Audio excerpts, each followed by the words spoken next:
Today, we're going to do something a little different. We're going to try to listen to the past.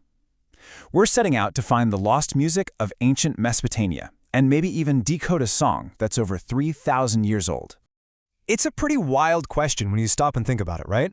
We can see the ruins, we can read the texts, but what did these ancient places actually sound like? What was the soundtrack to life in a city like Babylon? For the longest time, we just assumed the answer was, well, silence. But as we're about to find out, that silence is definitely starting to break. So let's start with that mystery, the huge gap between the world we can see and the one we've never, ever been able to hear. When you picture Mesopotamia, I bet these are the kinds of things that come to mind. You've got the towering ziggurats, these incredible clay tablets covered in that spiky cuneiform writing, and of course, foundational laws like the Code of Hammurabi. It's a rich, vibrant culture. But sonically, it's always felt like we're watching a silent movie. We just didn't have the proof of their music, or so we thought. So, how do we start to fill in that silence? Well, the first huge clue was found, of all places, etched into a piece of clay. Turns out, the Mesopotamians didn't just write down their laws, they actually wrote down their music. I mean, just stop and think about the timescale here for a second. It's mind-boggling. Around 1400 BCE, some scribe carves a song into a piece of clay. That tablet gets lost to history for more than 3,000 years, until it's dug up in Syria in the 1950s. And this one artifact, the Hurrian hymn, would completely flip our understanding of ancient music on its head. The best preserved example we have is this piece called the Hymn to Nickel. Nickel, by the way, was the goddess of orchards. And this tablet isn't just lyrics on a page, it's more like a piece of technology, a manual for recreating a specific sound, and it's all organized into two very distinct sections. And the way this thing is designed is just brilliant. The top part is pretty straightforward. Those are the lyrics, the words you sing to the goddess. But the bottom section, that's where the real code is hidden. It's a set of super specific technical instructions that tell a musician exactly how to play the tune. Now, these instructions weren't written like modern sheet music with notes on a staff. No, they used a system called tablature. And hey, if you've ever played guitar, you know exactly what this is. Instead of telling you which note to play, it tells you where to put your fingers to get that note. It's a direct how-to guide. So, for example, you might see an instruction that reads Kabli 3. What that refers to is a specific musical interval, the space between two notes, and a number, which probably told the player which string to use or how to play it.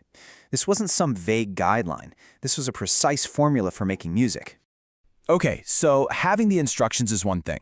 But understanding the musical language they're written in, that's a whole other ballgame. So how on earth did researchers manage to crack this code? Well, the key to the whole system, believe it or not, comes down to the number 7. We found evidence that Mesopotamian music was based on a heptatonic scale. That's a 7-note scale. Does that sound familiar? It absolutely should.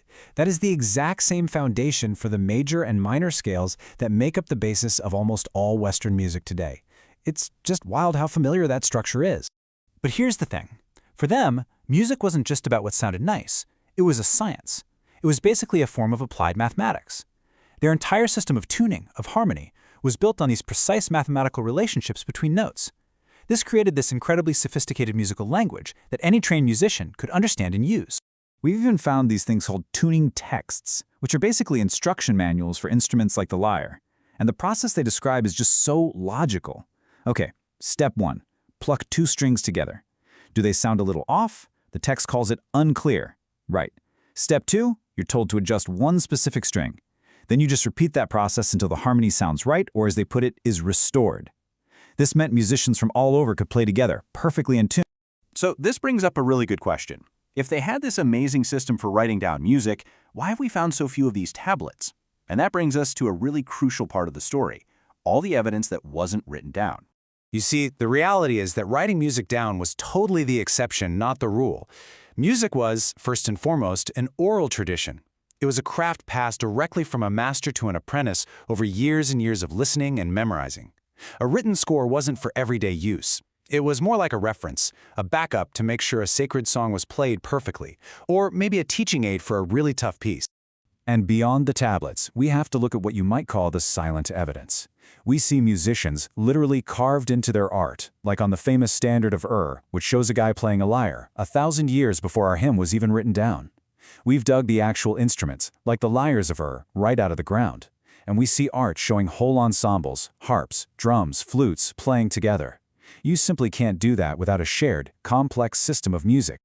Okay, so let's pull all these threads together. What does this all really tell us? What's actually inside this ancient library of sound?